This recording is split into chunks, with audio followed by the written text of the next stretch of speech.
Hello and welcome back to the Grote Kerk in The Hague to join us with the Jason Conference for the 45-year Jubilee. And we'll start with our second panel, the Arctic Opening Up. Since this will be a full digital panel, I don't know if you can show this at the people at home, but I'm joined here by Peter the Penguin and by Barry the Bear, the ice polar bear in the back. And I'm surrounded with nice warm fluffiness, so compliments to the set dressers for getting the Arctic vibe very good. Well, we have three interesting speakers, all digital for our panel. We have Carola van Rijnsoever, who is the Dutch ambassador Arctic area and also responsible for the Dutch polar strategy. Also joining us is Christian Le Mière. He's a foreign policy advisor and author on many books on maritime diplomacy, among which The Arctic Opening. And also Professor Gunhild Hoogensen is joining us for the Critical Peace and Conflict Studies at the UIT Arctic University.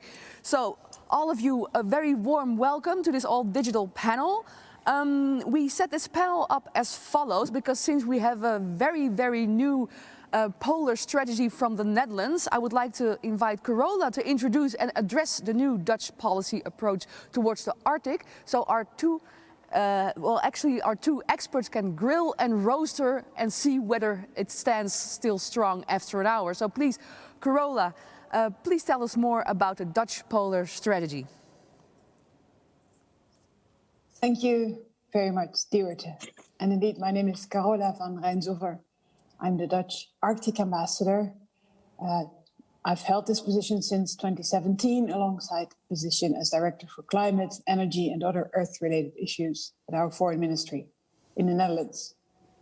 And thank you also for the opportunity to speak here. And of course, congratulations to Jason for their 45th anniversary. And it's a pity we cannot meet live, but I'm looking forward to a good discussion with you that I would not like to label as a roast, but that's probably my age that I don't like that word.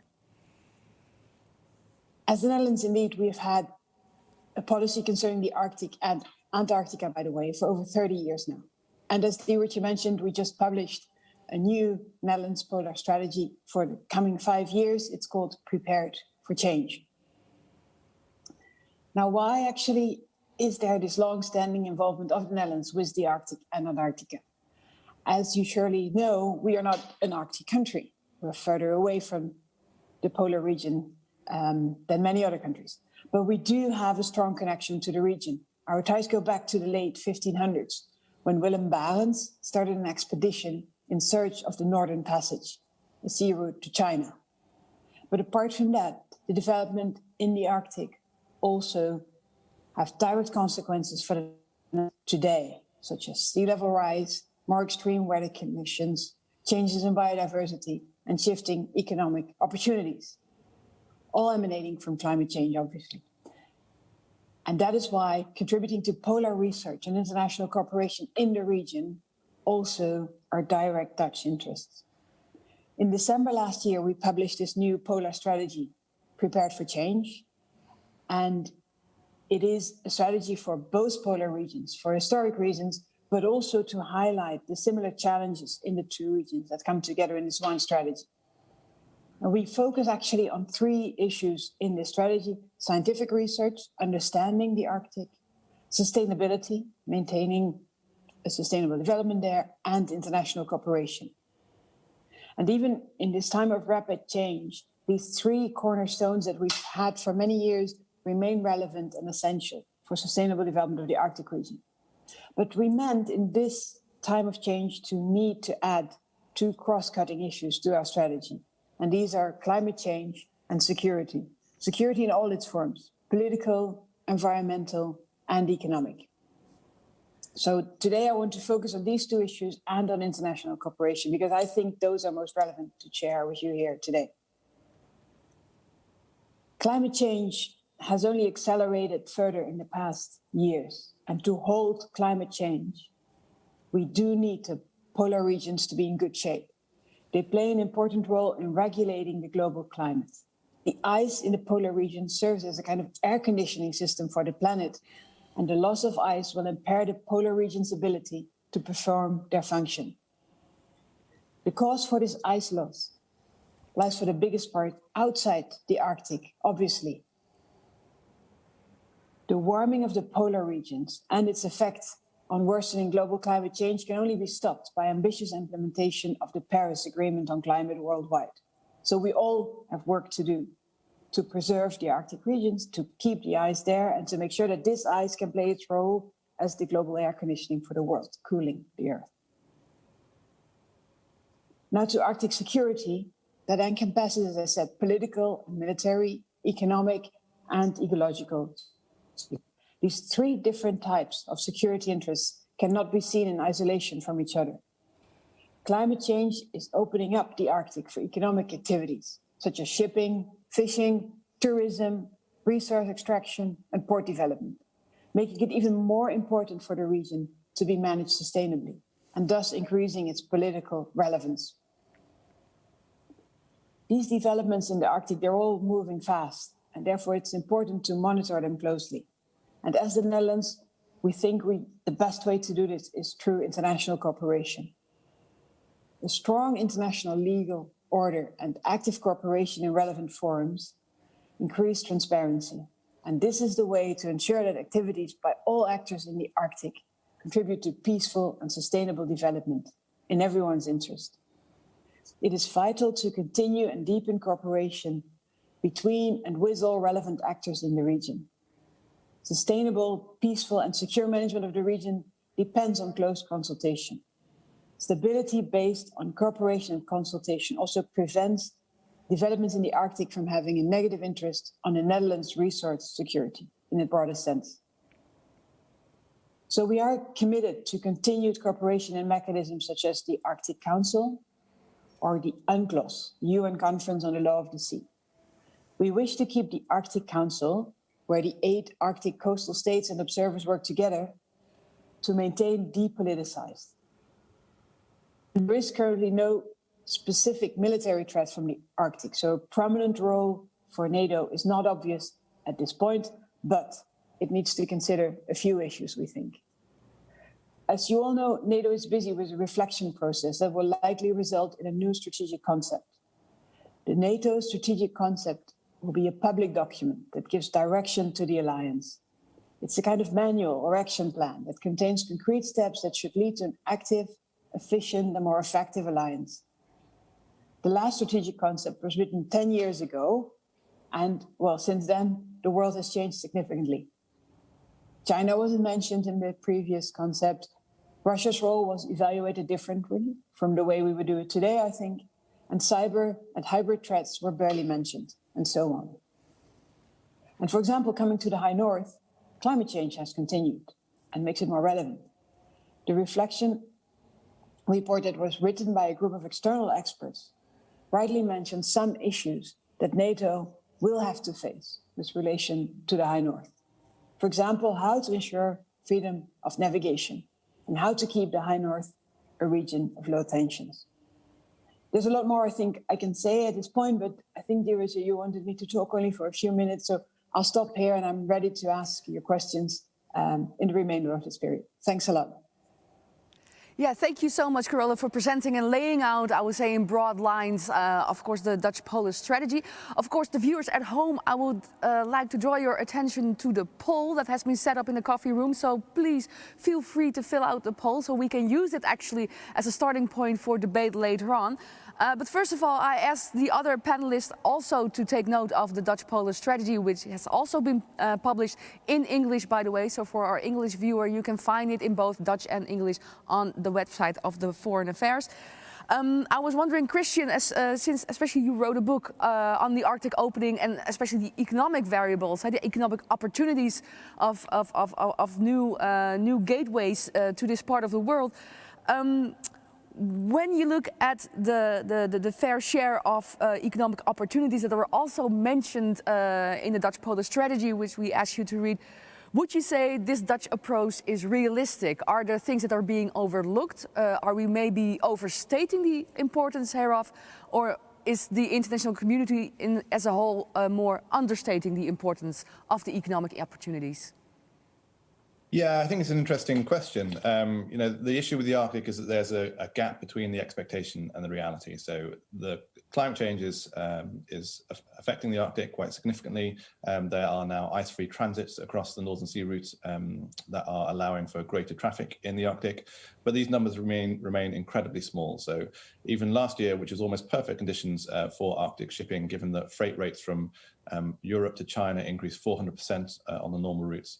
So theoretically, finding a cheaper and more available route would be ideal for shipping. Even during that year, there are only 64 transits across the Northern Sea route.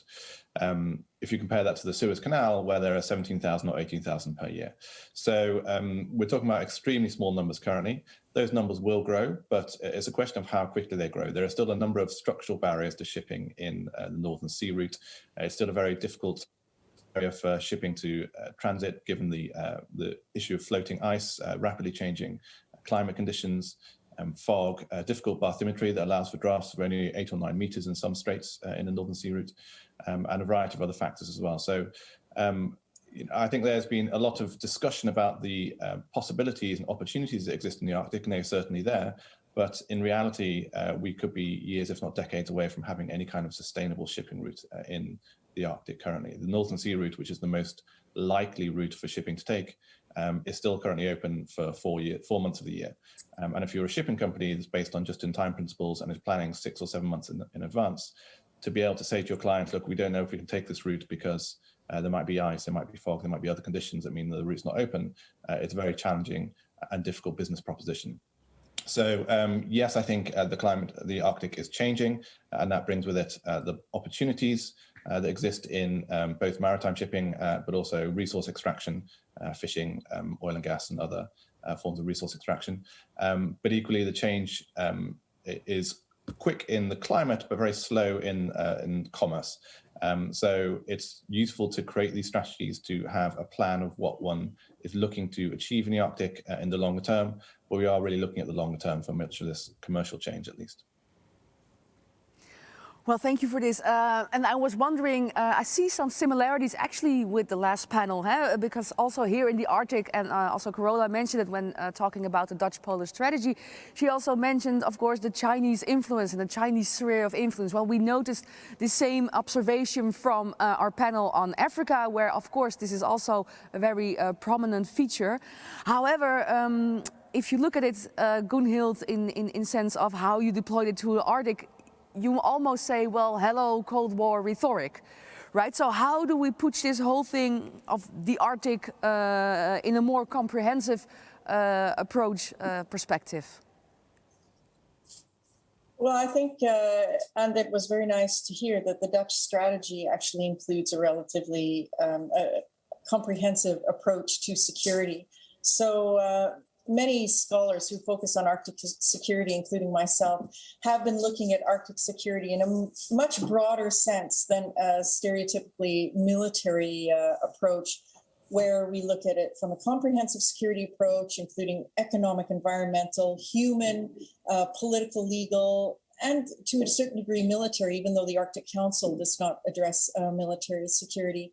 And where, of course, climate change and economics play a very central role in understanding this comprehensive security. This is not the space where large-scale conflict is taking place, and ideally will not for into the future. But it's not uninfluenced by things that are happening around the world. So having this comprehensive security approach allows us a certain ability to see how things are changing in the region, and understanding if there's, for example, certain military stresses or political military stresses coming from other parts of the world, in what way it's impacting the Arctic Council, Arctic relations, and the things that were mentioned in the Dutch strategy paper with regards to scientific research, because of course scientific research is impacted by this, and about sustainability and international cooperation. So we need to have a comprehensive approach to understanding security in the Arctic, to watch how these different elements and the different priorities that are impacting the Arctic and taking place in the Arctic, the way that they're quite often shifting around, and both are influenced by and influence the rest of the world. So, and this was something that was important too. I found it was quite interesting the way Carola, she talked about the Arctic being the sort of like the ecosystem for the globe and all this, and this is very important. But but that the ice. It's not that we stop it melting because that ship has sailed. The thing is what we need to do is we need to slow it down as much as possible because that ecosystem is so important. But we're far beyond that point where we can just stop the whole process. So these are things that are, of course, impacting the economics. Christian was highlighted very nicely what it's like to think about shipping in the Arctic. It's not a picnic. It won't be a picnic for a long time. But nevertheless, these are the thoughts that are constantly under discussion, not least by our Chinese colleagues and government people. So it's there's a lot of overlapping interests here. Well, thank you so much. I think this is also the main challenge, I would say, for a more comprehensive approach, because you got, of course, different elements influencing the region. Climate change was mentioned. Well, we had Tom Middendorp earlier this morning who actually has spoken about climate change and the effects, again, on a separate region in the Sahel. And actually, I was wondering, Carola, when you took also like climate change and the Arctic region, into consideration, when being comprehensive, where would you actually draw the line? Because I can imagine that from a Dutch perspective at the Ministry of Foreign Affairs, you would say, well, climate change is an issue. It affects different regions, also the Arctic region. So where would you say you start compartmentalizing in order to maintain the link of responsibility between politics and policy? Well, I think we put climate change as a cross-cutting issue in our strategy because you cannot take it out and treat it as a separate issue, certainly not when it comes to the polar region. As I mentioned, of course, the melting ice in the polar region is a result of development elsewhere in the Earth, because most of course, the carbon emissions take place outside of the Arctic region. So actually, if you want to manage the polar region sustainably, the only line you can draw is a line around all of the Earth, because actually deforestation in Brazil has an impact, so there is really no line to draw, and I completely concur with what Gunhild said about the importance of a comprehensive approach, because it's the economic opportunities that emanate from climate change, and it's these economic opportunities that sound cooperation more important when it comes to, for example, arrangements on search and rescue for shipping, arrangement around freedom of navigation, and anything else you can think of in terms of security. So there are no lines to draw here, and I completely agree that only a comprehensive, integrated policy approach makes a smart way to operate in the polar regions possible. Thank you. But when it comes to, of course, the comprehensive approach and there's no line, there is, of course, the question of a political mandate. Like every organization, every nation state, every ministry, every department has their own mandate. So how would you say, Gunhild, when you look this from a more comprehensive security lens, how would you deal with this?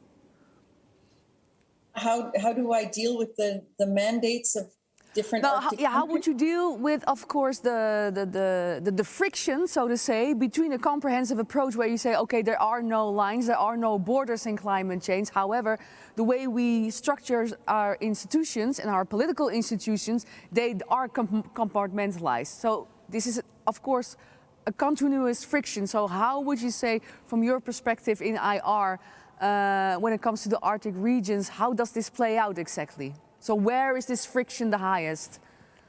I would say actually the friction is probably highest in certain elements of the academic field, because I think sometimes policy is more, if not forward thinking, then can often be more pragmatic and see that you just can't avoid having a comprehensive approach. So insofar as there's certain schools of thought within IR that are very much fixated, like, for example, a very narrow understanding of security that is very much guided by the use of military force for the protection of a state, and then otherwise anything else is something else, it's something political. That is not necessarily reflected on the ground. We see that in various types of conflict situations, from both the sort of classic army against army to sort of more asymmetric warfare, not least hybrid threats and warfare scenarios that are far more complicated and already thinking, mixed measures and mixed approaches. We can't avoid this. And that's the practicalities of our realities. So probably IR is most backwards when it comes to this, or certain parts of IR, because of course there are avenues within international relations that do think outside of that very narrow Cold War centric box. So, and we also need to think about like comprehensive approach to security, or comprehensive security either does not necessarily have to have the word security associated with all the time, but that we recognize that certain activities do contribute to a greater security picture. So if you take the Arctic Council, for example, it's not really overly preoccupied with this term security, and particularly not military security, but many of the activities that take place in that organization or that institution contribute to an overall security within the Arctic, from human and environmental security to economic security, and even sort of political and type of military security. So I would say we need to have these dialogues with policymakers who are looking about what's happening on the ground, and just get outside of our silos, some of us, and think that this is actually what's happening. So if we really want to be security analysts, we have to think in a much broader spectrum. Yeah, so the bridge, so to say, has already been made on the ground, and hopefully the academics in the IR will make them in their heads as soon as possible. I don't know if it's possible to see the poll and the results thereof, because we asked all the viewers a question. If not, I'm gonna end. Oh, here it is. We had a poll conducted by the viewers, all the students who are watching right now, and the question was, which of the following options best describes the conflict situation in the Arctic region? 65% said it is a continuation of Cold War tensions. It's really interesting. 31% said an ultimate consequence of the climate crisis. 0% said none of the above, and 12% said, well, both. So both a continuation of Cold War tensions as an ultimate consequence of the climate crisis. I'm not sure. Christian, how would you read the outcome of this poll? Yeah, I think it's interesting that the audience is largely students and younger people, and they're still viewing things through the lens of traditional Cold War realist politics. And that maybe that's owing to the involvement of Russia and some of Russia's various activities in the Arctic over the last 10 years or so. I think it's inevitable and indubitable that the issue in the Arctic is to do with climate change. That we wouldn't be talking about any of this if it wasn't for the fact that the ice in the Arctic is melting and has created economic opportunities and has sharpened the debate over claims to maritime zones, particularly over the poles and in various other areas of the Arctic as well. I think viewing it through a Cold War lens isn't necessarily that useful. The issues are very different, even though there are still some continuing security issues that have Cold War era echoes in them. The Russians will still use the Arctic for their strategic fleet from the Northern Fleet sailing from the Kola Peninsula, and still views the Arctic as very much a bastion for them to protect their strategic assets. And issues like the Greenland ice and UK gap are still of significant consequence and were during the Cold War as well, and are a key area of consideration for NATO and for other states as well when thinking about their security. And the role of NATO is potentially useful in the Arctic. If you are a near NATO state like Finland or a NATO state like Norway, the creation of an Arctic brigade by Russia, which involves 3,000 to 4,000 troops about 60 kilometers from the Finnish border, is something you are worried about.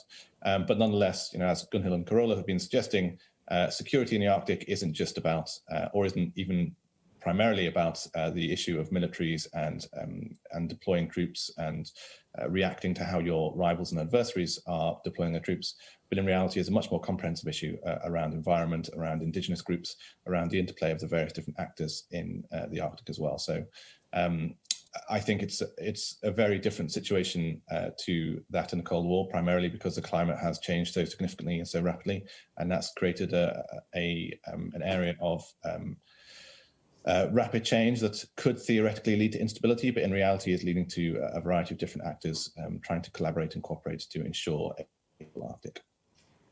Well, thank you. It's very interesting what you just said about, militarization also of the conflict, because actually we have a question from the audience where this is actually a question, well, should NATO expand its military presence in the Arctic? Because Jeroen is wondering, well, we could think of investing in military icebreakers or expanding training ambitions in the regions. How would you answer this question, Gunhild? Because, of course, when we talk about the Arctic and already in relation to NATO, of course, you cannot simply step away from the military component because, of course, it's a military organization. But when it comes to the Arctic, would you say there is a risk of militarization, or should NATO actually expand its military presence? Well, I mean, as was mentioned and is the case, Norway is a NATO country. We are the northernmost NATO country that's bordering to Russia. I live in the Arctic, technically speaking. We're acutely aware of the presence of the Kola Peninsula, but it doesn't affect your everyday life kind of thing, So as far as a militarization, it has, I found the poll very interesting because I'm curious about what the questions were asked, because it sounds like the questions weren't, or maybe ended up making students think about the Cold War, because I would not equate the situation that we have today in the Arctic. And we have to also remember the Arctic is very different across the entire region. The European Arctic differs very much from the Russian Arctic or from the North American Arctic. The conditions are extremely different. Our winters here are far more mild than those that would be in the center of Europe at times, So it's a very different kind of a situation overall. There's always been a military presence in Norway, for example. There's always, or for the longest time, there have been NATO trainings in Norway. This has actually been conducted with full openness to Russia. So, like, for example, the cold response exercises have taken place every year in March, usually, and such. Over the past few years, it's been a bit more tense, you could say, and a bit of more like showing off the muscles. There are reactions to, there's a certain strength showing that's been taking place. Now I'm focusing very much on the European Arctic side, with ships passing a little bit more closely to the shorelines than you normally would think is acceptable and such. There is a deterrence and a reassurance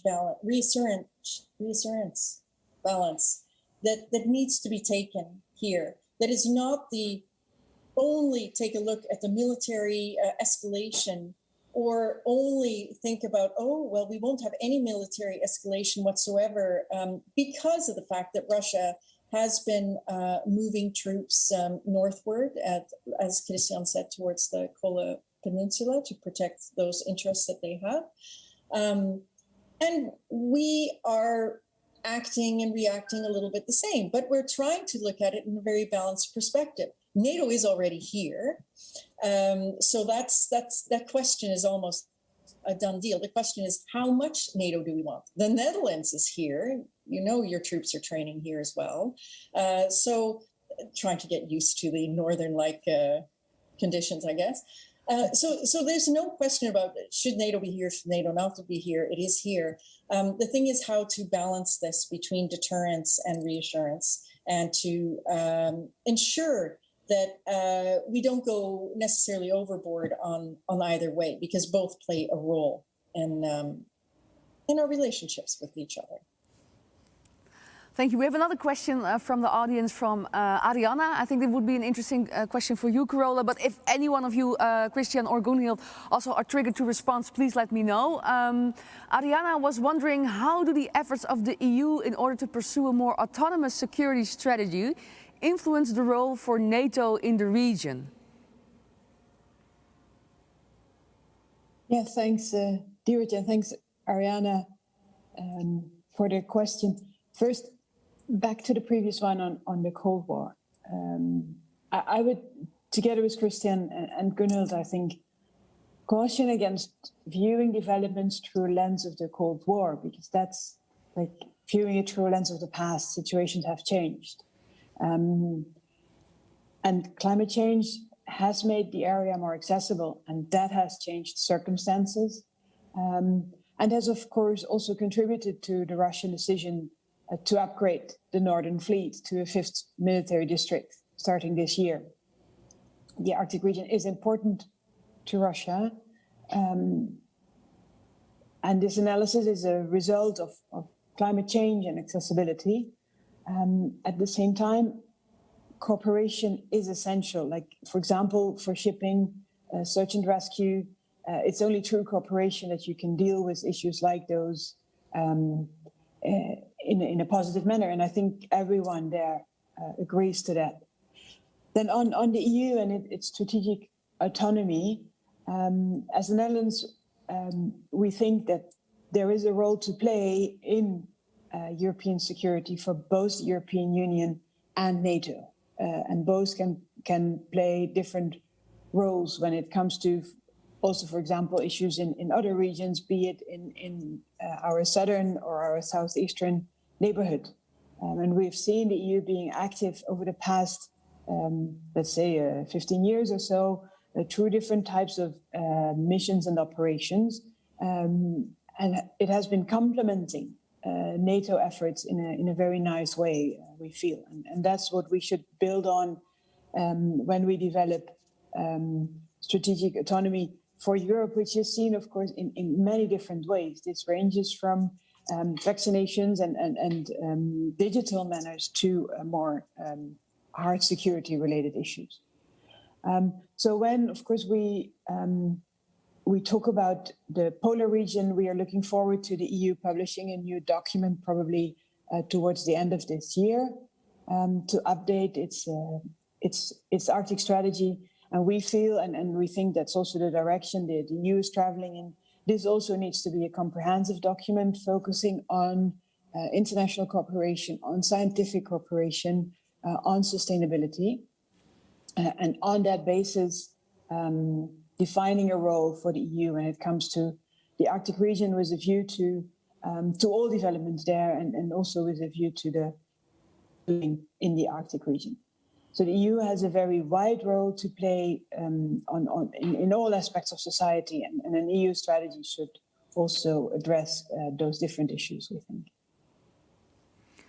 Well, thank you. We have another question coming from Leonard.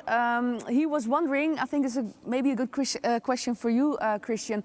He was wondering, when we look at the region and its current security challenges, or challenges as a whole, how should we interpret the different actors' position? Is it just merely the EU and the US against China and Russia? Well, we already partly, I think, answered that question.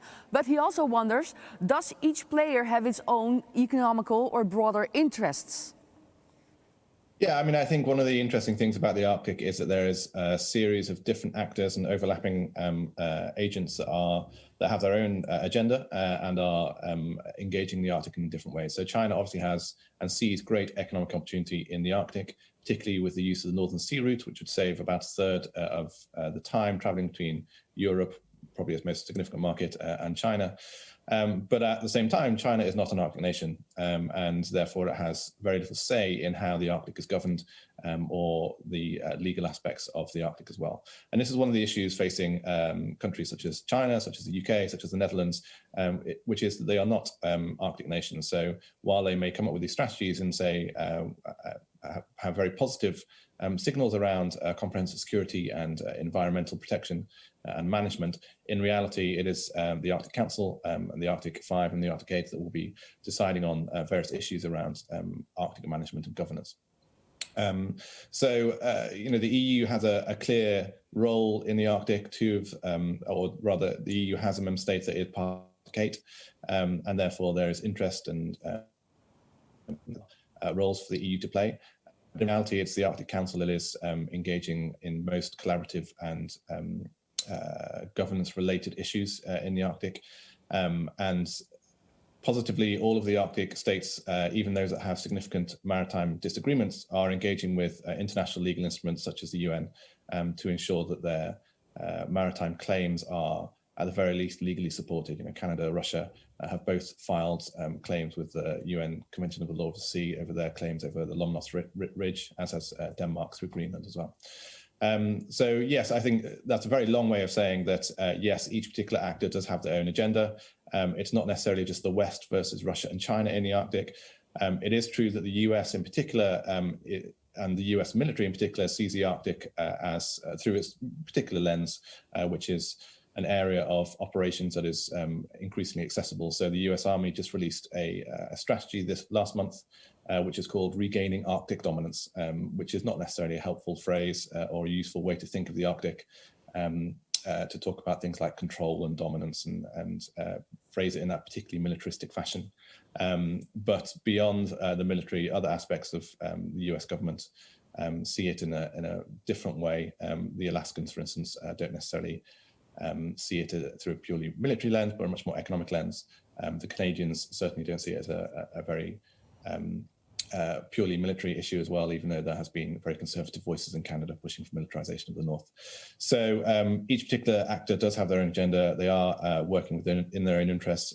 By and large, the actors are keeping within this sense of a collaborative and cooperative approach to the Arctic, even while some actors such as the US military are pushing for a more unilateral and militarized strategy towards the Arctic.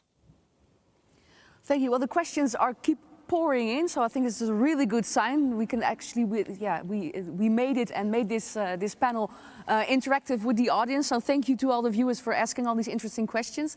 I think the next question, well, we talked about nation states, we talked about international organizations, and luckily we have the first question actually about the people that live in the area. So I think this is a good question for you, Gunhild. It's a question from someone who did not leave their name, but the question was, how has the increased militarization of the Arctic influenced the human security of the indigenous people in the region?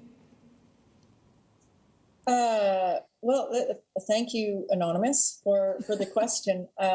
This, of course, goes back to the point that I was making earlier. The Arctic is so different. And this also means how the Arctic is populated. There are over 4 million people who live, or relatively speaking, perhaps even more, depending on how one defines the Arctic, that live in the Arctic region. The vast majority are non-Indigenous peoples. However, if you look at the North American Arctic, it is the majority of people who live in the North American Arctic are Indigenous peoples. The ways in which an increased militarization, and that's also to what degree is there an increased militarization and how it's affecting Indigenous will be different across these different regions. In the Canadian Arctic, we're actually not a hell of a lot of people hanging out in general. There's mostly, again, Indigenous peoples, but also there isn't an enormous military presence in the Canadian Arctic. Indigenous peoples have been either in a cooperative way, co-opted, it's difficult to say, but Indigenous peoples have participated in certain defense strategies, the Ranger strategy that is used in Canada, but this is on a very, very low scale. but are nevertheless a part of the general sort of defense system in the Canadian Arctic, which is extremely difficult to really access in general. So that's why they don't need to have such an enormously heavy presence. As far as how it affects other Indigenous peoples, the military presence is probably the least of the problems for Indigenous peoples in Russia. So that's just one thing that's just been there. Indigenous peoples in Russia have experienced different types of relationships with the Russian government.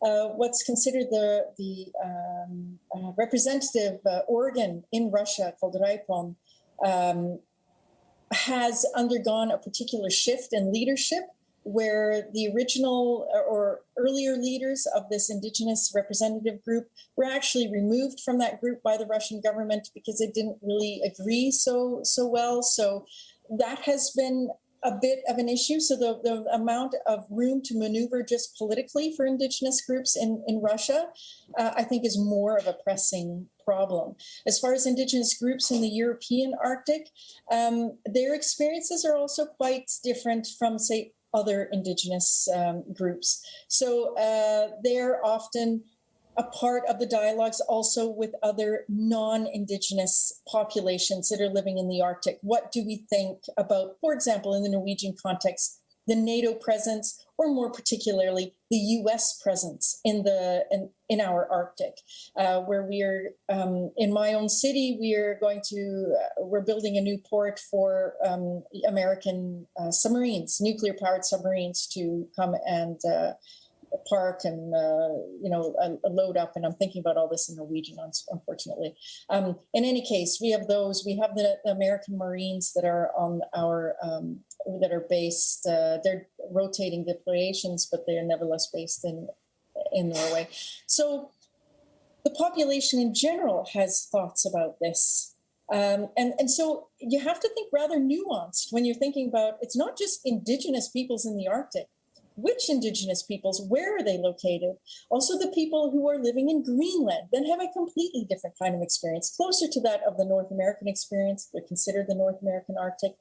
But their experience with the US, being a part of Denmark, also influences their experiences in the territories where they're living. So it's actually not a very easy question to answer, and you have to think of this in a very nuanced tones. Generally speaking, human security for a lot of Indigenous groups across the Arctic are by no means as good as for non-Indigenous peoples, and that is a point that really needs to be taken. And this is human security across a broad spectrum, from economic to political, as well as personal security. So. Well, it's interesting you mentioned also the US influence, or the sphere of influence here, because we actually have a question specifically for Gunhild and Christian by General Board, and he wonders, to what extent is NATO's vision for a policy on the Arctic shaped by the US? So to what extent do we actually see the footprint of the US into the NATO strategy and the NATO vision for the Arctic? Christian, first? Christian, you can start, and then we get back to Gunhild, and of course, Carola, we haven't forgotten about you, and we have some questions lined up for you as well. So please, Christian. Sure. I mean, the US is an Arctic nation, and the US is obviously the largest contributor to NATO. So it has an outsized influence in NATO strategies and policies. SACEUR is always a US general. But having said that, I think it's significant how much of the conversation around the Arctic is led by other Arctic states as well. Norway has a significant voice to that it uses very effectively on the Arctic, the role of the military in the Arctic, and the issue of Russian militarization of the Arctic as well. So I don't think necessarily that a NATO strategy will be purely driven by US interests and desires, particularly under a Biden administration. And I think there is recognition that countries such as Norway and other Arctic states as well have a significant voice and a clear vision of how the Arctic should be developed. Shall I hop in? Yeah. No, I totally agree with what Christian's saying. And what is interesting, actually, as Christian says, that if we take a look in the Arctic context, that Norway and other Arctic states have a certain amount of weight in these sorts of discussions. It makes me think about what many of your students and others are familiar with, the whole sort of small state theory, which a lot of, say, Nordic countries use to try to explain their role in the global system. In the Arctic, they're not really small states. And Norway, among others, but definitely puts its foot down. Maybe you could say punching above its weight, but nevertheless, it has a lot to punch with, being a very affluent country, having a lot of resources in this particular region, and having a lot of clout within just those 8 states and not least the 5 littoral states. So, and also the thing about the United States and its role, how much it's having a say in NATO strategy development, also sort of presupposes that Arctic states may not necessarily agree with the United States, but that's not necessarily the case. A lot of Arctic states may be thinking in the same lines, not totally that a dominance approach, as Christian pointed out, like, okay, that's not necessarily part of the game, but nevertheless may have some very common interests there. So it's not just all about the United States. Many of the Arctic states share similar sort of like threat pictures, share similar concerns, also about climate change and such. So it's not either or in many cases. Yeah, just to follow, I mean, I agree entirely. I think there is an argument to be made that Norway has been pushing for a stronger US presence, and the US has been dragging its feet over the Arctic. And the US has a lot of different interests around the world. Currently, obviously, it's very heavily focused on the Indo-Pacific and the issues around China. Prior to that, it was heavily invested in the Middle East for a long time. Well, thank you for adding on as well. We have the question, I think it's right up the alley of Carola. It's a question by Jeffrey, and he's wondering, the Arctic is characterized by international science cooperation, something we talked about earlier in this panel. And he wonders, how is the use of science diplomacy in the Arctic easing or creating new friction within academic and research institutions and between states? Thanks, Jeffrey, for that question. Scientific cooperation has been very important. We do not yet fully understand a lot of issues around the Arctic, especially when it comes to the role of the ice, ocean flows, etc. Migration of birds. We still all need to monitor that closely and do our research. Doing research in the Arctic is extremely costly because of the inaccessibility of the area, or at least large parts of the area. So these high costs and the enormous amount of work still needed to be done makes cooperation actually the default if you want to be effective. So both in the Arctic but also in Antarctica, the work we do is really based on international cooperation, sharing research stations, jointly sailing on ships if you want to go into the area in the summer, etc. So I think scientific cooperation actually is a means to reduce friction, should there be any, because you get together with scientists from different backgrounds to work towards the common goal and to gain insights that you can use together that are of equal importance to each and everyone participating in the undertaking. So I would say scientific cooperation needs different nationalities coming together. So in that sense, it contributes really to international cooperation, and also the common use of the findings contributes to international cooperation. So science is here a unifier, I would say. Well, thank you. We have another question from Matthew, and maybe that's a good question for you to answer as well, Christian, and maybe Gunhild you want to add on later. And Matthew is wondering, are there any indications that the opening up of the Arctic might drive Russia to seek even closer alignment with Europe?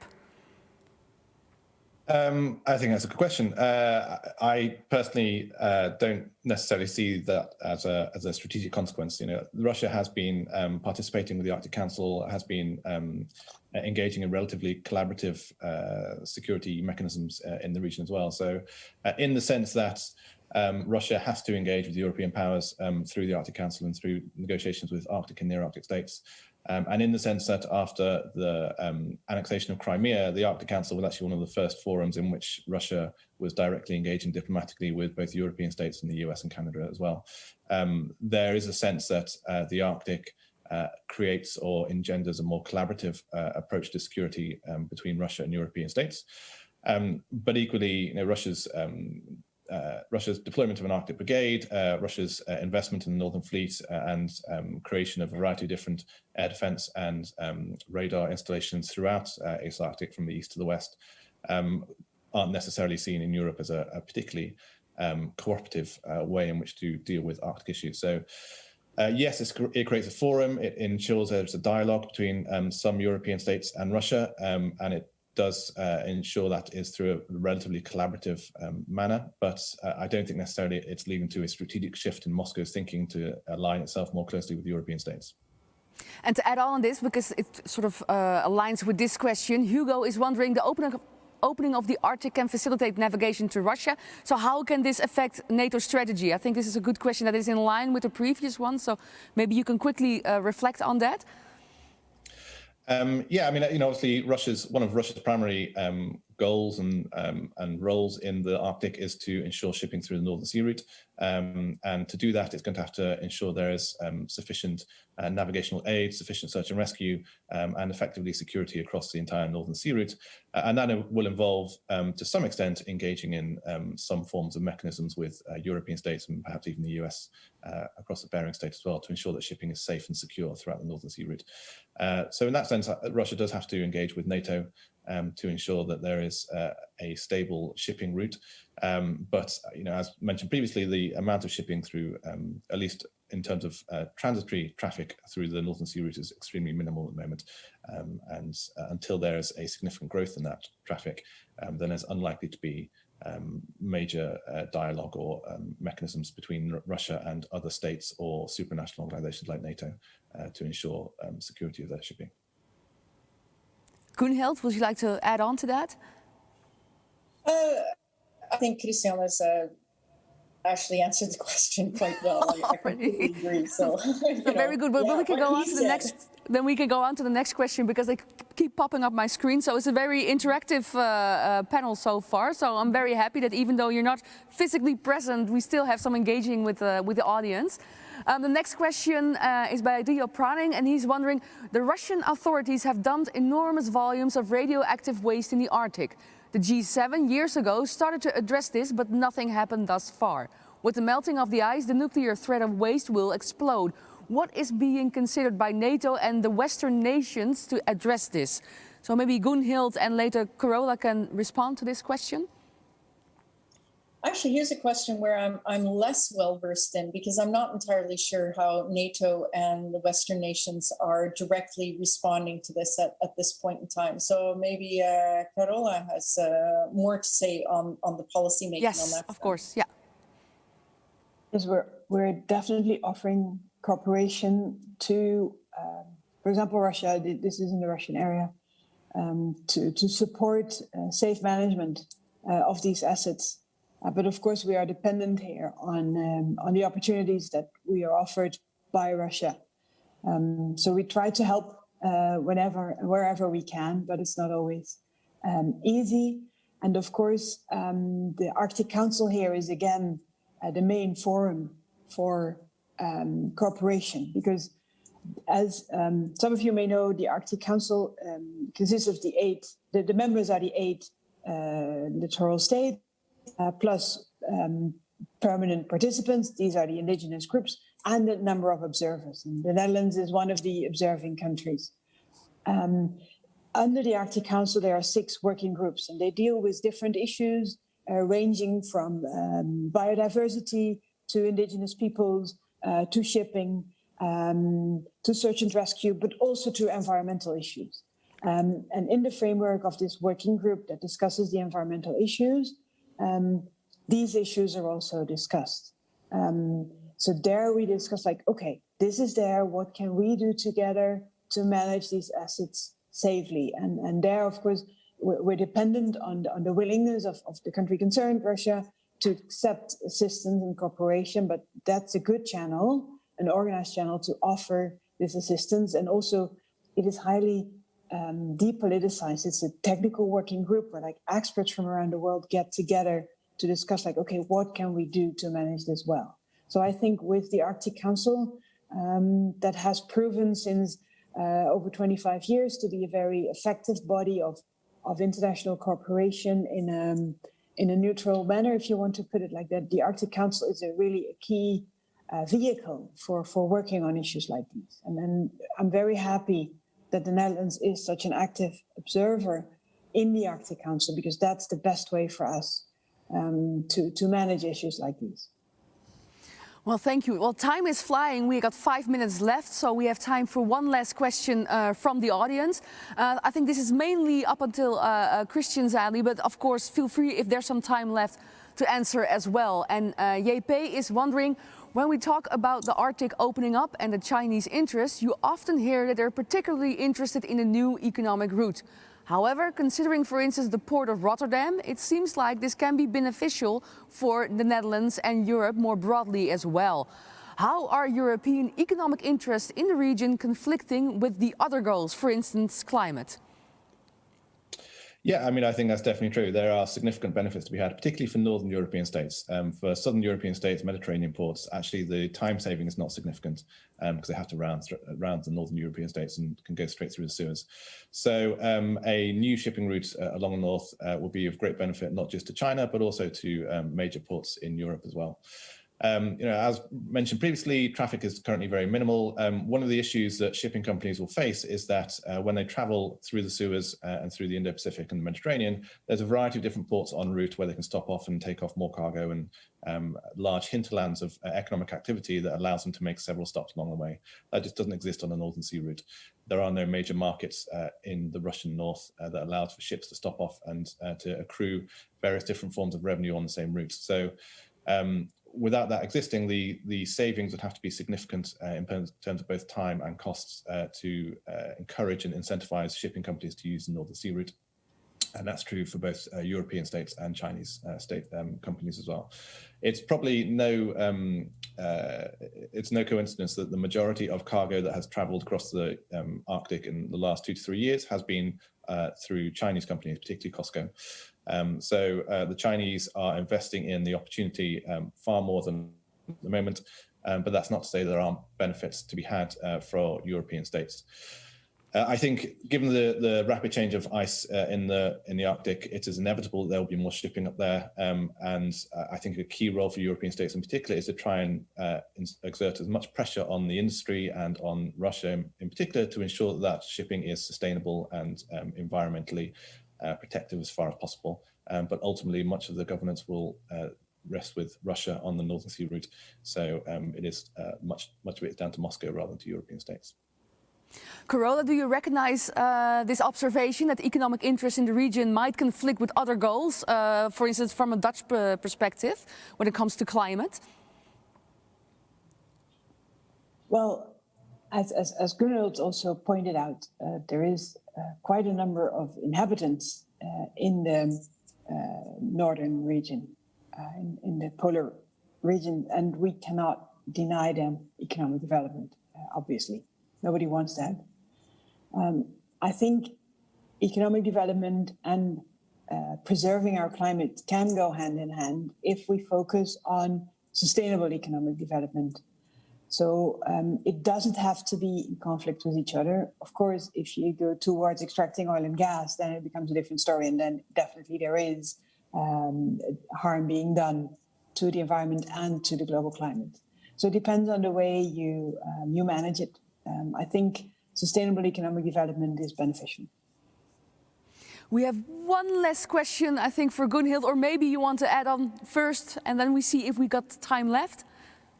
Well, all I wanted to say, something that is rather interesting, and it's coming from the answers from both Christian and Carola, at least within the European Arctic, what may be lesser known is the interest within northern communities, which are smaller communities also within the European Arctic, in building up their own economic development. And one example is the town of Shekenes, which is bordering to Russia, which would like, in some narratives, would like to be a leading port in the northern sea route. And there has been discussions, albeit not necessarily overly serious ones yet, but where the Chinese actually have been very interested in supporting the building of such a port. And in addition, in supporting the building of a train route that goes from Shekenes right down to Helsinki, and thereby providing a direct whoop down into Europe with to be able to bring goods. So even though these are not necessarily on the level of highly realistic, what's interesting is these conversations are happening. And these are things we also need to perhaps keep an eye on. Okay, thank you very much. Well, we have more questions than we had time to debate and discuss them. So I think that's a really good sign. I would like to thank, Carola van Rijnsoever, Dutch ambassador for the Arctic area. I would like to thank also Christian Le Mière, foreign policy advisor, and Professor Gunhild Hoogensen from the Arctic University. Thank you so much for all your input. And also thank you all the viewers for all the interesting questions. You made this really, even though it was fully digital, a very lively panel. And for now, we're going to take, not such a quick break, but we're going to take a bigger break, depends on where you stand, because those of you who signed up for the DC game, you will join the simulation on an alternative platform. The next session here from this live stream will be at 2:30 and will be including an extensive panel on the rise of China, and we will start at 2:30. So for now, enjoy your war game, and we'll see you after the break.